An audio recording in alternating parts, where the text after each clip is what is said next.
कभी इन्होंने भेजी है हमको करीब 106 होंगे और उसमें मेंशन किया गया है कि बिस्किट है और आपके टमाटो सॉस है और वो जो आपकी पिज़्ज़ा के ऊपर क्या डालते हैं वो सब चीज़ें सारी बताई गई हैं। तो इस लिस्ट को देख करके ये ऐसा लग गया कि मैं पहले आपको कुछ और बताऊं, उससे पहले लिस्ट की बात कर रहा हूँ। लिस्ट को देख के ऐसा लग रहा है कि या तो कोई मॉल संस्कृति ये डेवलप करना चाहते हैं और मंडियां शायद इनको पसंद नहीं आ रही, और जैसा कहा भी जा रहा है उच्चतम अधिकारियों के द्वारा कि भाई इतनी बेशकीमती ज़मीन है जो आज इनको कीमती लग रही है, कल को मैंने कहा भी, जब जिस अफसर ने मेरे को कहा कि भाई आपकी बेशकीमती ज़मीन है, मैंने कहा कल को आपको ये विद्याधर नगर में जेडीए ने प्लाट काट रखे हैं, अब कल को कहेगा कि ये तो बेशकीमती ज़मीन हो गई तो दुकान ये खाली करो।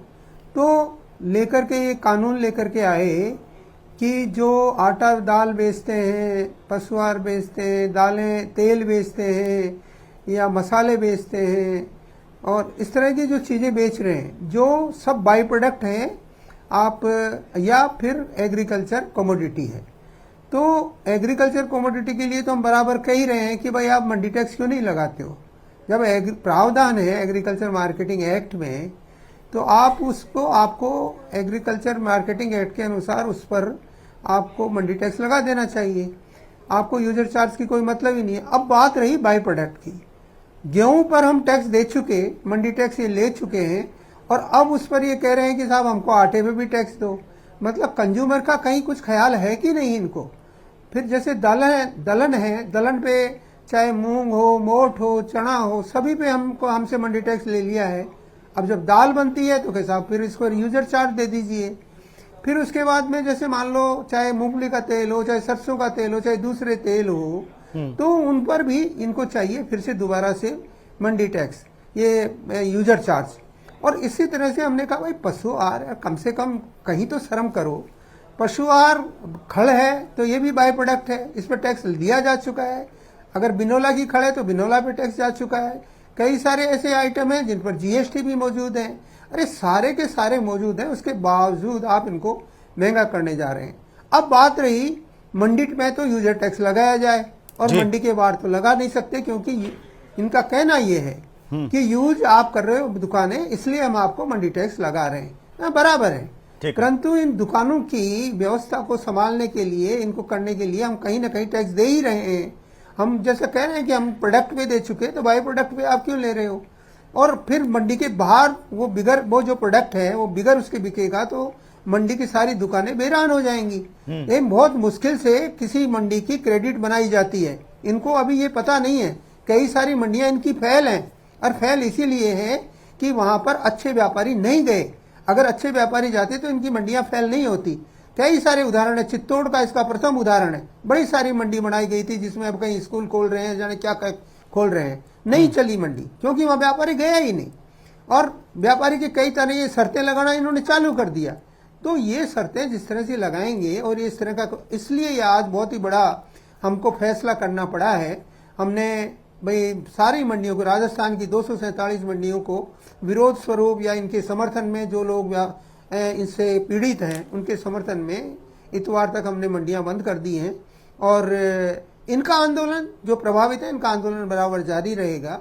और मैं ये मान के चलता हूं कि शीघ्र ही सरकार कोई ना कोई निर्णय जरूर करेगी। बिल्कुल, मैं वापस आता हूं। इस पर भी जरा इसको भी समझने की ज़रूरत है कि मंडी जब बंद होती है तो इससे कौन कौन प्रभावित होते हैं। किसान हुआ, उपभोक्ता हुआ, छोटे व्यापारी हुए, ये भी कैसे प्रभावित हो रहे हैं, इसको भी हम समझेंगे। मैं वापस आऊँगा आपके पास, लेकिन फिलहाल आशुतोष जी एक टिप्पणी आपकी कि ये कितना जायज़ है। जैसे अभी गुप्ता साहब बता रहे हैं कि देखिए व्यापारी कितने दिनों से लगातार पिछले 4 दिन हो गए हैं वो प्रदर्शन भी कर रहे हैं और ये जो मांगे उठा रहे हैं वो तो जायज़ लगती है। आप कैसे देख रहे हैं इसे?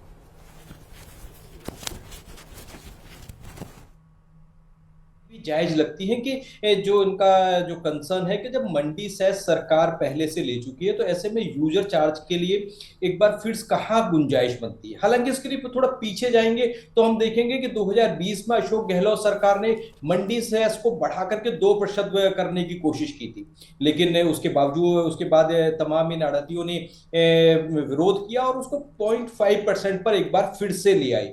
एक बार फिर से कोशिश हुई जुलाई के महीने में भजनलाल सरकार की तरफ से कि मंडी सेस को बढ़ाया जाए, लेकिन उस समय भी विरोध हुआ और सरकार को पीछे हटना पड़ा। ऐसे में सरकार ने 13 अगस्त से जो 106 बाई प्रोडक्ट्स पर जो टैक्स लगाया है, जो यूजर चार्ज लगाया है, वो लगता है कि शायद पहले जो 2 बार के सरकार जो पीछे हटी है, शायद व्यापारियों को इस बार उम्मीद है कि एक बार फिर से उनकी जायज मांगे सुनी जाएंगी, इसलिए वो विरोध प्रदर्शन करने पर उतरे हैं। और दूसरा चीज यह है कि जब जिस चीज पर आप पहले एक बार जीएसटी ले चुके हो और ये बाई प्रोडक्ट्स है, ऐसे में निश्चित तौर पर उन पर अगर टैक्स लगाया जाता है तो मंडी की जो व्यवस्था बनाने की सरकार की तरफ से जो कोशिश हुई थी, जो मंडियां बनाने के पीछे रीजन था कि किसानों को फायदा पहुंचे, छोटे जो व्यापारी हैं उनको फायदा पहुंचे, वो शायद कहीं ना कहीं निश्चित तौर पर उसको नुकसान पहुंचेगा, क्योंकि किसानों को अगर मंडी से बाहर सेस नहीं देना पड़ेगा तो वहां उनकी प्रोडक्ट्स की जो कीमत मिलती है वो उतनी अच्छी नहीं होती है, क्योंकि ग्राहक उनको फिर बाहर से ही तलाश करने पड़ेंगे। तो ऐसे में मुझे लगता है कि शायद आम उपभोक्ता की नजर से भी देखें तो सरकार को मुझे लगता है कि एक बार इस पर पुनः विचार करना चाहिए कि क्या कृषक कल्याण के नाम पर व्यापारियों पर तमाम तरह की यह सेस लगाई जाने चाहिए या नहीं लगाई जानी चाहिए, इस पर सरकार। आशुतोष जी, अगर कोई व्यापारियों पर अगर मंडी में टैक्स लगता है तो उसका तो अल्टीमेट जो है नुकसान आम उपभोक्ता, किसान, छोटे व्यापारी उन्हीं को उठाना पड़ता है, क्योंकि ये तो बड़े व्यापारी होंगे, वो आगे उसको जोड़ करके ही अपना सामान बेचेंगे, तो महंगाई भी बढ़ेगी, कई तरह के इसके नुकसान है। सीधे तौर पर जो सामान्य आदमी है उस पर तो भार पड़ ही रहा है। हमारे साथ सुरेश गर्ग साहब जुड़ चुके हैं, भारतीय जनता पार्टी के प्रवक्ता। गर्ग साहब, बहुत स्वागत है। आरोप है व्यापारियों का, और ये 13 अगस्त से आपने जो नया टैक्स लगाया मंडी पर, आपने तो बड़ी आज़ादी दे दी है मॉल संस्कृति को डेवलप करने की। बात तो भारतीय संस्कृति की करते हैं, लेकिन पश्चिमी सभ्यता से इस तरह से मॉल्स को, बड़े स्टोर्स को क्या फायदा देने की कोशिश है? स्वागत किया जाना चाहिए आपकी पहल का। हेमंत भाई, ऐसा कुछ नहीं है। जो इसमें 337 मंडियां हैं राजस्थान के अंदर, तो अभी तक कृषि जिन्सों का ही व्यापार उन मंडियों के अंदर होता था।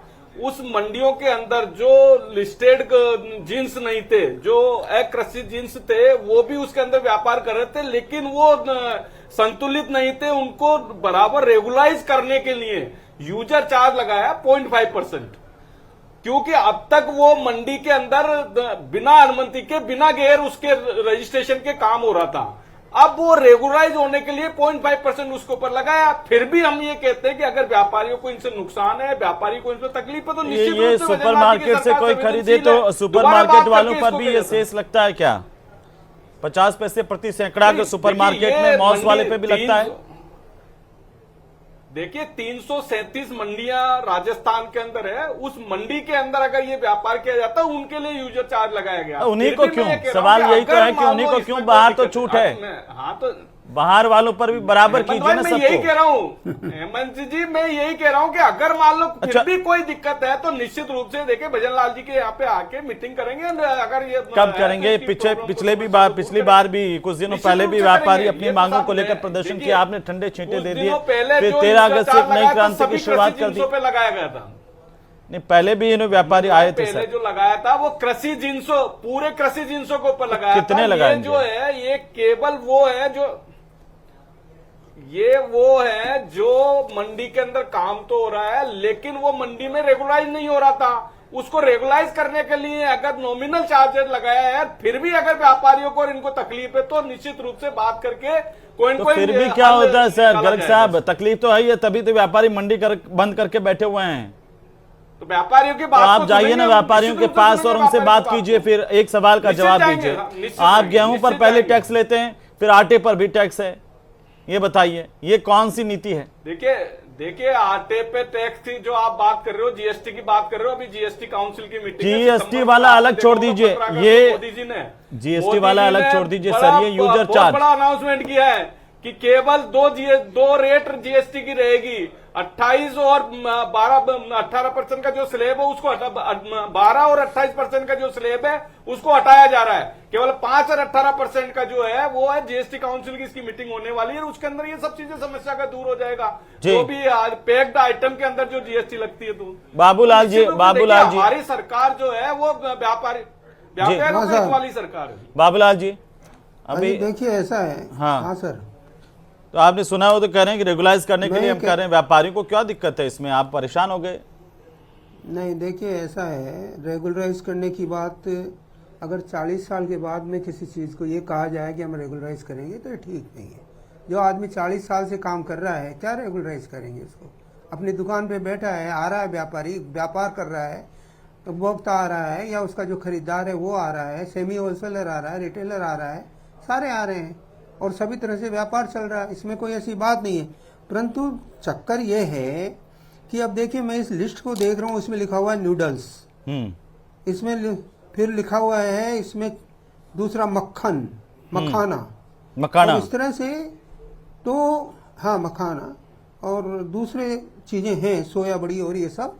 तो मेरा कहने का मतलब यही है कि मंडी में जो चीजें आज की तारीख में बिक रही हैं और उस तक मैंने कहा था भाई आप इसमें यहीं तक लिमिट रखो, परंतु इन्होंने एक मानस बना लिया है अपना कि हर मंडी में कोई या तो माल डेवलप कर दिया जाए, तो फिर तो ये हुआ कि जो ऑनलाइन की बात की जाती है या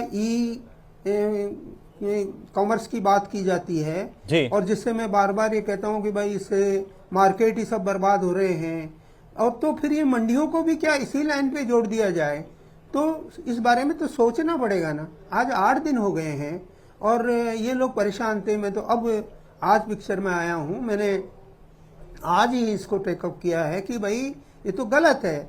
इन लोगों के साथ में जो लोग 40 साल से 30 साल से 20 साल से बैठे हुए हैं, और हमारी 247 मंडियां हैं, इन 247 मंडियों में सारे जगह नहीं है, खाली एक आप समझिए जोधपुर है जिसमें भी मंडोर मंडी में है, और ये आपकी चांदपोल मंडी जिसमें इसको कहा जाता है राजधानी मंडी, उसमें है, मुहाना है और सूरजपोल मंडी है, उदयपुर की मंडी है, भीलवाड़ा की मंडी है, अजमेर की मंडी है।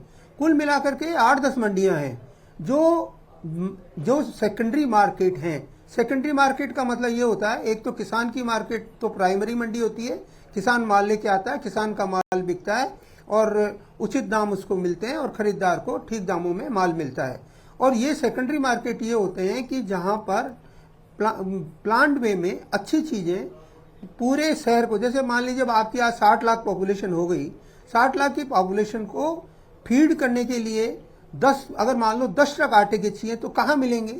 वो 10 ट्रक आटे के एक साथ हमारी उसके, वो भी कंज्यूमर के पसंद के, कि मैं तो ये ब्रांड नहीं खरीदना चाहूँ, ये ब्रांड खरीदूंगा, ये नहीं खरीदूंगा, तो उसके मिलेंगे। ऐसे ही जो दाल की बात कर लें, तेल की बात कर लें, आज अगर फॉर्च्यून का कहीं 10,000 टीम एक साथ कहीं है और रोज के 10,000, मैं बता रहा हूँ आपको कि 10,000 टीम रोज के डिस्पैच किए जाते हैं और फॉर्च्यून के, तो ये सारी बातें भी हमारे सामने हैं। तो इन सबको हम ध्यान में रखते हुए हम सरकार से ये नहीं चाहते कि आप मंडी की व्यवस्था धीरे धीरे चरमरा गई है और उसका कारण बना है।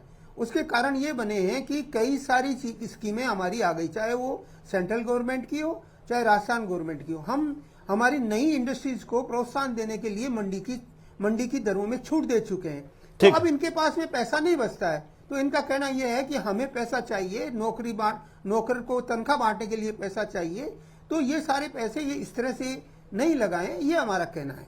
ठीक है मोहन डागर साहब, एक तरफ तो व्यापारी दूसरी तरफ सरकार है, करिए हम रेगुलाइज कर रहे हैं तो इसमें किसी को क्या दिक्कत है? तो मैं ये बताना चाहूंगा कि 50% तो ट्रम्प टैरिफ लग गया व्यापार में, और अब मंडियों पे सेल्स के नाम पे दुनिया भर के राइडर्स लगा के छोटे व्यापारी और व्यापार को ये लोग समाप्त करने पे लगे हुए हैं। भारतीय जनता पार्टी की सरकार के कुछ समझ में नहीं आ रहा है कि प्रदेश में करना क्या है। मंडियों में किसानों के लिए कुछ फैसिलिटीज तो करना दूर की बात है, आज किसानों के लिए बैठने की व्यवस्था, कैंटीन्स और फैसिलिटीज या उनके लिए शेड या उनके स्टॉक की व्यवस्था, इनके ऊपर तो कुछ चर्चा करने के लिए सरकार तैयार ही नहीं है। आज किसानों को खेत से लेकर मंडियों के तक पहुंचने के लिए रास्ते ट्रैफिक जाम है शहर में। बाबूलाल जी जानते हैं कि कुकरखेड़ा मंडी के दोनों तरफ ट्रकों की पार्किंग रहती है, रोडे ब्लॉक हैं, किसान मंडी में आ ही नहीं पा रहा। और मोहना मंडी के बीच जयपुर में देख लीजिए, बाहर क्यों जाए। राजस्थान में हड़ताल पे हैं इस तरीके से, इससे बुरी बात क्या होगी जब राजस्थान का व्यापार और व्यापारी और कृषि व्यवसाय की चौपट हो जाएगा तो बचेगा क्या। अब जैसे ही मूंगफली की और अन्य फसलों का बाजार में आने का समय शुरू हो रहा है, उससे पहले बाजार का एक माहौल ऐसा बना दिया कि किसान के बीच में डर और भय की स्थिति पैदा हो गई। अब मनमर्जी के रेटों में किसान को माल बेचना पड़ेगा, ऐसे हालात हो जाएंगे और बिचौलियों के शिकार हो जाएंगे किसान अगर मंडियां बंद रही तो ये आपके समय में जब सरकार में होते हैं तब नहीं सोचते हैं आप लोग? हमारे समय में आप बाबूलाल जी बैठे हैं, मैं चश्मदीद गवाह हूं, मैं कुकरखेड़ा मंडी में प्रोग्राम था, पूरे राजस्थान के व्यापारियों को बुलाया गया था, एक एक मंडी की समस्याओं का समाधान किया था। कहाँ समाधान किया था? मंडी शेष तो आपकी सरकार में भी 2% करने की कोशिश हुई थी। एक एक व्यापारी से मिलकर बात की है, वहाँ की समस्या विपक्ष में कुछ और, सरकार में कुछ और। ब्लॉक लेवल पर, तहसील लेवल पर नई मंडियां खुली है। और ये जो यूजर चार्ज है, इससे मंडी समितियों की आर्थिक आय तो बढ़ेगी ना, मंडी समितियों की आर्थिक आय तो इससे बढ़ेगी। कैसे बढ़ाएं वो, आप बता दीजिए।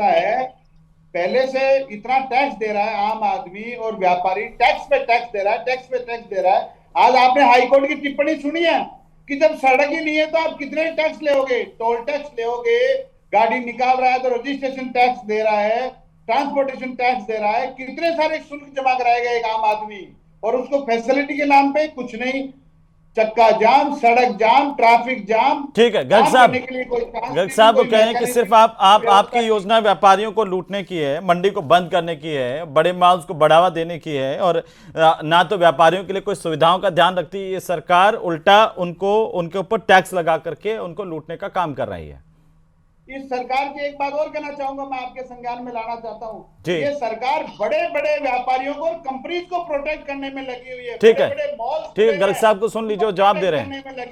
ठीक है, हमारे साथी गर्ग साहब यहाँ आए। भाई, कांग्रेस हमेशा झूठ बोलती आई है। अब आप ये देखिए कि हमारी जब वसुंधरा जी की सरकार थी, के बारे में बताया, व्यापारियों के बारे में बताया, नई मंडियों के बारे में टोल थे, जो राजस्थान स्टेट के जो टोल थे उनको सबको फ्री कर दिया था, और जब अशोक गहलोत जी की सरकार आई तो उन टोल पे वापस टोल वसूली चालू कर दी थी।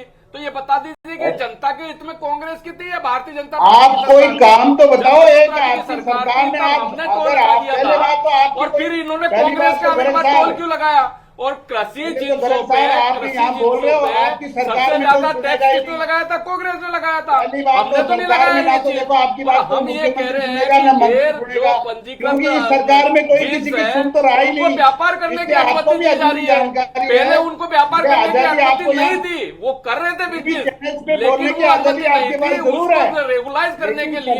अगर ये सिस्टम को लगाया जाता और इसके बावजूद अगर व्यापारियों को तकलीफ है तो मोहन डागर जी सुन तो लीजिए, जवाब तो सुन लीजिए। समाधान होगा। सरकार का कोई नुमाइंदा सुन ही नहीं रहा, कोई बात ही नहीं कर रहा।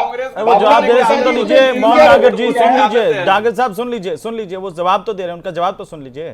साहब, इनकी झूठ बोलने की आदत हो चुकी है। जिस तरीके से राहुल गांधी जी वहां पे बिहार के अंदर झूठ बोल रहे हैं, जिस तरीके से दिल्ली में झूठ बोल रहे हैं, यहाँ पे भी कांग्रेस के प्रवक्ता आके झूठ बोलते हैं। ये टोल चोरी का खुलासा कर रहे हैं, बात करते हैं तो इनसे पूछिए स्टेट हाईवे के जो टोल है किसने बंद किए थे? हमने बंद किए थे ना, आपने चालू क्यों किए ये बता दीजिए। 5 साल तक आपने क्यों चालू किए ये बता दीजिए। वसुंधरा जी के टाइम पे हमने तो टोल हटा दिया था। कृषि जिनसों पे सबसे ज्यादा टैक्स किसने लगाया था? आपने लगाया था। मंडियों की हड़ताल किसने की थी? आपके ज्यादा टैक्स लगाने से मंडियों की हड़ताल हुई थी। तो भाई आप ये तो देखिए कि जब आपकी सरकार थी तब आपने क्या किया। हम तो संवेदनशील हैं, व्यापारियों की बात को मानते हैं, व्यापारियों की बात को सुनते हैं। अगर ये चीज अगर समस्या है व्यापारियों की तो उसका निदान निश्चित रूप से होगा। नहीं, गर्ग साहब वो झूठे हैं, मान लिया वो झूठे हैं, कांग्रेस झूठ बोल रही है, लेकिन व्यापारी तो सच्चे हैं। व्यापारी तो कह रहे हैं कि आप उनको, व्यापारी की कहाँ सुनवाई हो रही है? पिछले 8 दिन से तो सुन नहीं रहे। हेमंत भाई, मैंने तो कई व्यापारियों को तो स्वागत करते देखा है, कई व्यापारियों ने इसका स्वागत किया कि हमने रेगुलराइज कर दिया, आप लोगों ने बहुत अच्छा बात है। मतलब व्यापारियों ने स्वागत किया, ऐसा नहीं है। मैं कह रहा हूँ कि जो ये इरेगुलर था, जिसको मंडी के अंदर वो काम कर रहे थे, उसको रेगुलाइज करने के फिर गुप्ता जी को लाइए। गुप्ता जी, आप स्वागत कर रहे हैं क्या? वो स्वागत तो नहीं कर रहे हैं। निश्चित आप रूप क्यों से- कह रहे हैं कि स्वागत निश्चित करें रूप से व्यापारी? उस पे मैं अखबारों की सर कहाँ? ये देखिए, मैं ना 4 अखबारों की कटिंग लेके आया हूँ। मैं 10 अखबारों की कटिंग दिखा दूं जहां व्यापारी प्रदर्शन कर रहे हैं। व्यापार संघों ने स्वागत किया। अरे ये देखिए, आप गुप्ता 4 जी, अखबारों की बाबूलाल कटिंग जी भी लेके तो आया हूं मैं। व्यापार संघ के ही व्यक्ति हैं, इनको देख लीजिए, खाद्य व्यापार। व्यापार भाई संघों आप ने- एक बात बताइए, ऐसे तो कह रहे हैं कि हाँ, एक एक करके एक एक हम ये करके कह रहे हैं कि अगर मान लो व्यापारियों को तकलीफ है तो हम उसका समाधान करेंगे। बाबूलाल जी, व्यापारी तो स्वागत कर रहे हैं। ये कौन सी व्यापारी जो मंडी बंद करके कहां से बाहर से आए? बांग्लादेश से। ये व्यापारी कहीं बांग्लादेश वाले तो नहीं है, वो बाहर से आकर के यहाँ पर विरोध कर रहे हैं। व्यापारी तो वो कह रहे हैं स्वागत कर रहे हैं, असली व्यापारी है ना। सर अखबारों की देखिए, अखबार के अंदर है। बाबूलाल जी बताइए जरा। देखिए ऐसा है जी कि गर्ग साहब कहीं भी किसी अखबार की कटिंग लेके आए हैं, बहुत मैं अच्छी तो साहब बात है कि भास्कर की, राष्ट्रदूत की, राजस्थान पत्रिका की 3 व्यापारी- अखबारों की कटिंग लेके आया हूँ। व्यापारी हर चीज को अप्रिशिएट करता है और इसने किया होगा, इसमें कोई बुरी बात नहीं है। परंतु प्रश्न ये है कि आज एक टीन मान लीजिए 2500 रुपये का बैठ करके व्यापारी मंडी में बेचता है और मंडी के अंदर वो 2513 रुपये हो जाता है और मंडी के बाहर वो 2500 रुपये का मिलता है, तो वो व्यापार शिफ्ट होगा। ये बात भी इनको ध्यान रखनी चाहिए। अब आप सुन लीजिए ड्राई फ्रूट की बात। ड्राई फ्रूट में अगर मान लीजिए 800 रुपये का भाव है अभी आज की तारीख में बादाम का, और इस पर आधा टैक्स लग गया तो 40 रुपये लग गए, तो 440 रुपये में बेचेगा मंडी में बैठ के और मंडी के बाहर बेचेगा 800 रुपये में। तो ये मंडी सीधा का सीधा ये व्यापार मैं शिफ्ट पूछ होगा। लेता हूं सवाल बिल्कुल आपकी- जल्दी से। गर्ग साहब इसका जवाब दे दीजिए। और गर्ग साहब, व्यापारी ये भी कह रहे हैं कि वो पशु आहार ने तो छोड़ दे थे और कितना खावला पशु आहार तो छोड़ दो मालिक, फिर पापड़ पे क्या ही कर रहे हो? अहमद भाई मैं फिर ये कह रहा हूँ, एक गेहूं पर टैक्स ले लो, आटा पर भी टैक्स ले लो, कहीं डबल डबल टैक्स आ गया, बताओ।